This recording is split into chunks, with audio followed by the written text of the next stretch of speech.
ये सपना कभी पूरा नहीं होता अगर मेरी माँ ने मेरा साथ ना दिया होता। बेकार में ही मेरी इतनी तारीफ कर रहा है। मैंने किया ही क्या, बस चौधरी जी की तिजोरी से 10 लाख रुपए निकाल कर इसको दे दिए, और क्या किया।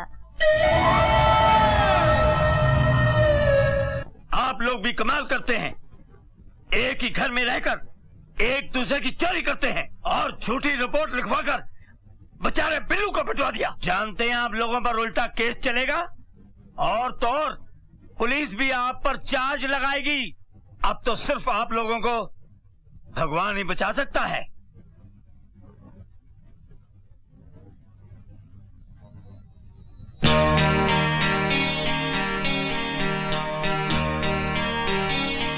ये क्या है? आप ही ने कहा था ना कि अब सिर्फ भगवान ही बचा सकता है। हाँ, मैंने कहा था।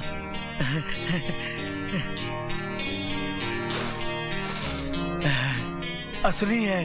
आपको भाषा का ज्ञान बहुत अच्छा है। आपको भी भाषा का ज्ञान बहुत अच्छा है। वो तो है। अच्छा, तो हम चलते हैं। जय हिंद, जय हिंद, जय हिंद। मुखिया जी, मेरे बेटे बिल्लू को बचा लीजिए।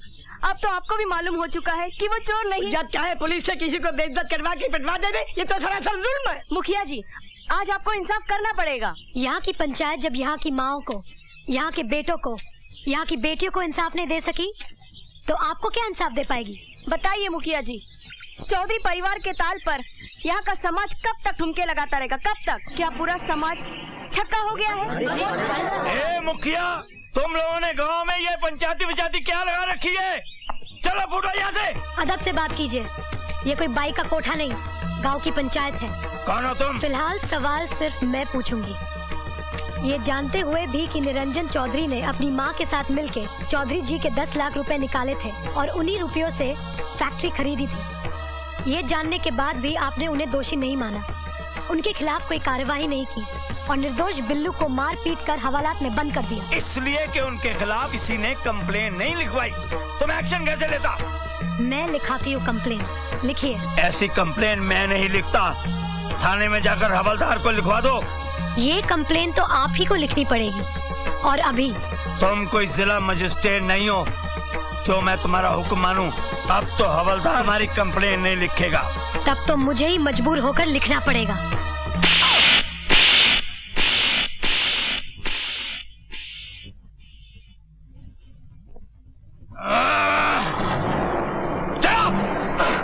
लूले थोड़ी है। कल्पिता, क्या तू ही वो बर्तन धो डाल।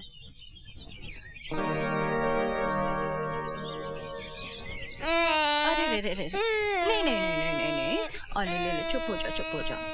देखो रमा, सुबह से बहुत रो रहा है, पता नहीं क्या बात है। अच्छा अच्छा अच्छा, चुप हो जा, चुप हो जा, चुप हो जा। कल्पिता, अरे कल्पिता,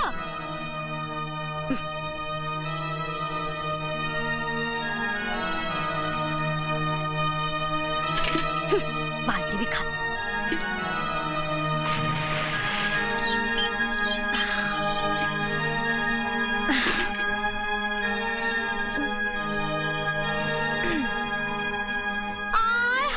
चौधराइन, ई उम्र में अकेले ही बर्तन धोने बैठ गए। अफसोस, पर तुम कर भी का सकती हो, तुम्हारे घर में गंदा बर्तन भी तो बहुत हैं। एक बात कहते हैं चौधराइन, वो इससे अपना काम खुद ही कर लेना चाहिए। अपना काम करने से क्या होवत है, सेहत भी अच्छी रहती है और रात को नींद भी बड़ी बढ़िया आती है ना चौधराइन? अच्छा, अब चलते हैं। ससुरी फुदरी की।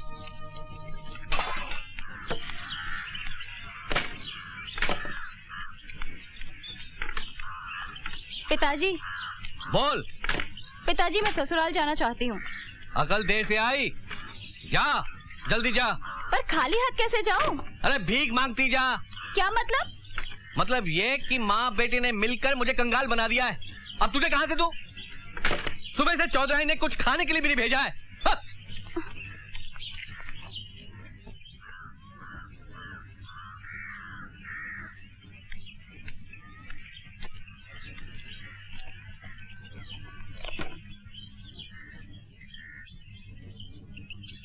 ये लो सेठ जी खीर।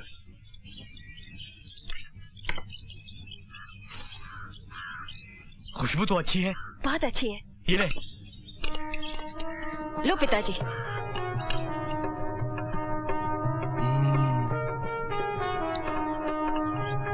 खीर तो बहुत अच्छी है। किसने भेजी इतनी सारी खीर? आपकी बहू ने। तू झूठ बोल रहा है। वो क्या है कि बहुरानी दूध खरीद कर बोली कि बनने मियां इसकी खीर बना दो, लेकिन एक कुत्ता न जाने कहां से आकर टांग उठाकर उसमें पेशाब कर दिया। मैंने उससे पूछा कि इस दूध का क्या करूं? बोली दूध को बर्बाद न करो, इसकी खीर बनवा कर ससुर जी को भिजवा दो। मुझे उसकी बात माननी पड़ी। क्या इसमें कुत्ते का पेशाब है? हाँ। ये क्या किया आपने? अब क्या हुआ? इस हांडी में मेरी छोटी साली पेशाब करती थी। क्या? निकल जा मेरी दुकान से। हट हट हट। चौधराइन, चौधराइन, चौधराइन। मैं अभी बहरी नहीं हुई जो इतनी जोर से चिल्ला रहे हो। तुमने आज दिन में खाना क्यों नहीं भेजा? यहाँ बर्तन कौन धोता? तो माँ बेटे की वजह से तो यह हाल हुआ है कि आज गांव का एक आदमी भी हमें पानी तक देने को तैयार नहीं है। अब भगो। बेटा, मेरे लाल।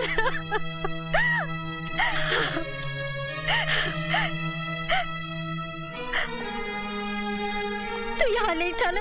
क्या बताऊं, ये पूजा ने गांव वालों के साथ मिलकर हमें कितना सताया। चुप रहो। नहीं, मैं चुप नहीं रहूंगी।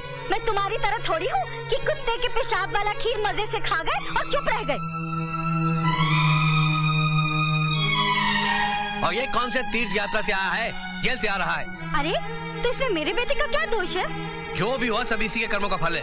बाबूजी, दूसरे की बहन पर ना तो जुल्म करता और ना भगवान तेरी बहन को विधवा बनाता।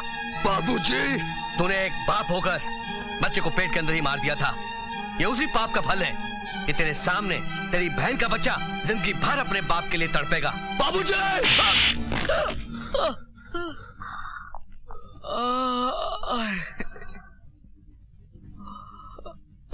जवानी में थोड़ा गुस्सा तो आ ही जाता है।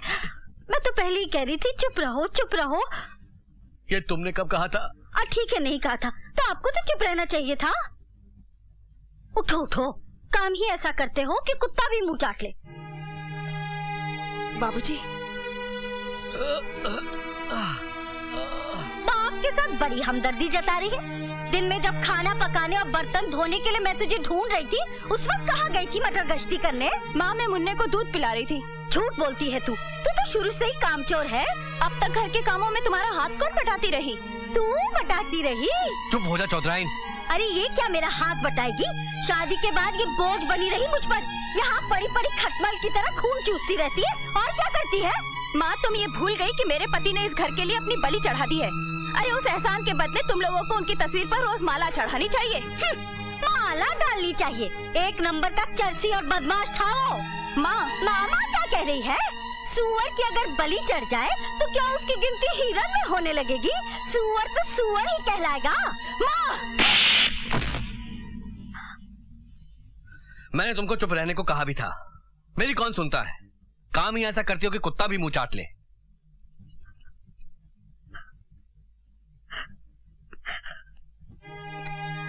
उठो, रो मत चौधराइन। कुत्ते आपस में रोटी के लिए झगड़ा करते हैं। आदमी तब झगड़ा करता है जब वो हार जाता है, लेकिन मैंने अभी हार नहीं मानी। मैं अपनी हारी हुई बाजी को जीत कर दिखला दूंगा चौधराइन। हाँ, गलतियां तो इंसान से हो ही जाती हैं। मेरे परिवार वालों से भी गलतियां हुई हैं, सो उनकी तरफ से मैं माफी मांगता हूँ। माफी मांगने से क्या होगा? बिल्लू तो अभी तक जेल में है। वो आज रिहा हो जाएगा। मैंने अपना केस वापस ले लिया है। ये आपने बहुत अच्छा किया चौधरी साहब। हर साल की तरह इस साल भी दुर्गा पूजा धूमधाम से मनाएंगे। उसका पूरा खर्चा मैं उठाऊंगा। मैं और मेरे परिवार वाले ड्रामे में हिस्सा लेंगे।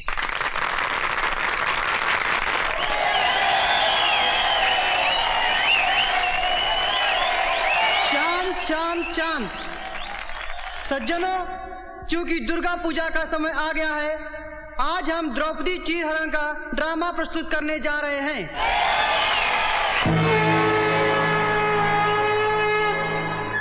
चलो, तुम्हें रिहा किया जाता है।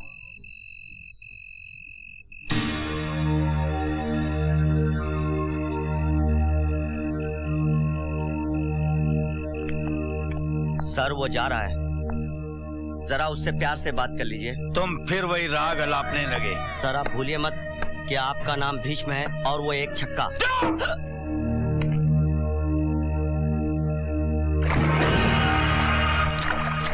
मैं दुर्योधन हूं, दुर्योधन। मैं कोई भी बाजी नहीं हारता। तुम लोग द्रौपदी को भली भांति पहचानते हो? हाँ भ्राताश्री, वही मनमोहनी गजकामनी, मृग नैनी, रसवंती और लाजवंती है।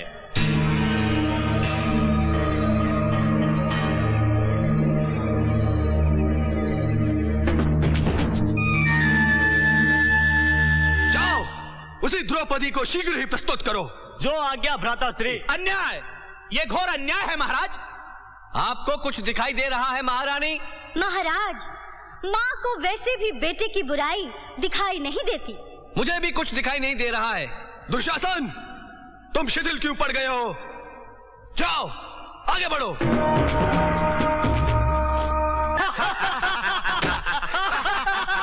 देखते क्या हो?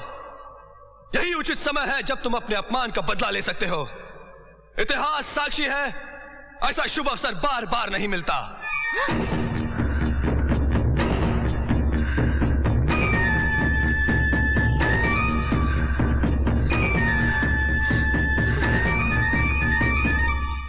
ये घोर अन्याय है। अन्याय करना भी कभी कभी न्याय है भीष्म पितामह। दुशासन, कहीं ऐसा ना हो कि शिकार हाथ से निकल जाए, वरना कहीं मुंह दिखाने के योग्य नहीं रह जाओगे। जिस कहानी का आरंभ किया है उसका अंत भी कर डालो। देखते क्या हो? उसके लंबे केश पकड़ लो, झटका देकर जमीन पर गिरा दो। सब भूल जाओ, सिर्फ वो क्षण याद रखो जब अपमान की धधकती हुई ज्वाला में तुम जले थे।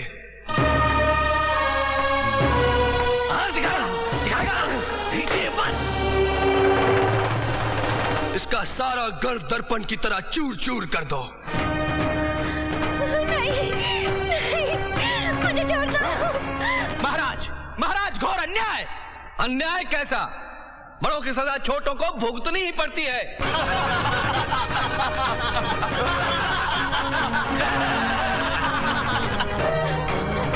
महाराज, महाराज, हस्तिनापुर की मर्यादा लुट गई। कोई बात नहीं, लुट जाने दो, हस्तिनापुर तो बच गया।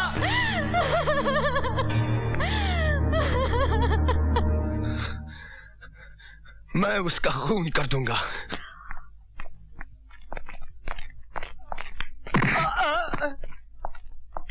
इंस्पेक्टर साहब, कोई खास बात नहीं है।